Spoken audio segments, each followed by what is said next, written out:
کہ پہلی بات تو یہ کہ اللہ سے کبھی وعدہ نہ کریں، یعنی اگر گناہ وغیرہ ہو رہے ہیں، یہ ہوتا کیا ہے میں آپ کو سمجھاتا ہوں، دیکھیں باریک نکتہ ہے، اس کو سمجھیے گا۔ جب انسان سے مسلسل گناہ ہوتا ہے نا تو وہ مطلب اپنی نگاہوں میں ذلیل ہوتا ہے، کمتر ہو جاتا ہے، حقارت محسوس ہوتی ہے، ذلت محسوس ہوتی ہے، اور نفس کو عزت پسند ہوتی ہے۔ تو لہٰذا نفس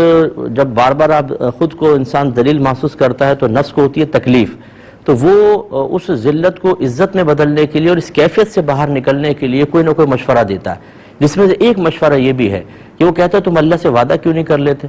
ہم سمجھتے ہیں کہ شاید میں گناہ سے بچنے کے لیے کر رہا ہوں، لیکن حقیقتاً یہ نفس شیطان کی چال ہوتی ہے۔ انہیں پتہ ہوتا ہے کہ یہ توبہ کرے گا، اللہ سے وعدہ کرے گا، پھر بھی ہم اس کو گناہ میں لگا دیں گے۔ ہم اللہ سے وعدہ کرتے ہیں، جب وعدہ کرتے ہیں تو وقتی طور پہ ایک سکون سا ملتا ہے، ایک نور سا محسوس ہوتا ہے کہ اب تو وعدہ ہو گیا، اب گناہ نہیں ہوگا۔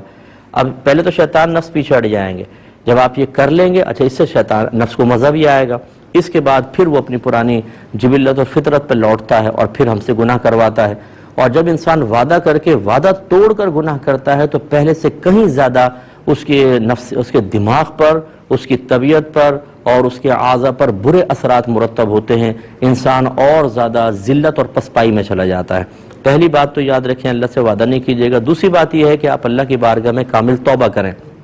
توبہ کا مطلب ہے جو آپ گناہ کر رہے ہیں اس گناہ کو آئندہ نہ کرنے کا پختہ ارادہ، اور یہ ارادہ صرف اللہ کے خوف کی وجہ سے ہونا چاہیے۔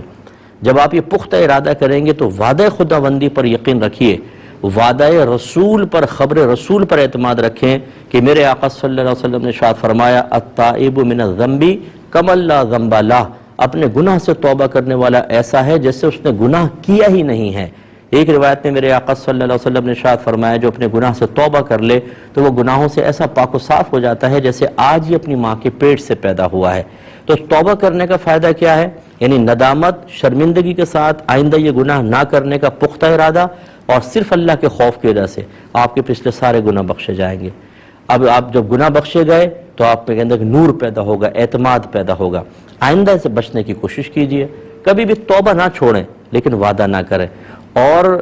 نیکیوں پہ استقامت کے لیے نمبر 1، اگر آپ سے تنہائی میں گناہ ہوتے ہیں تو اپنے آپ کو زیادہ سے زیادہ پبلک کے اندر رکھیں، کیونکہ جب آپ تنہا ہوں گے ضرور آپ سے وہ گناہ ہوگا۔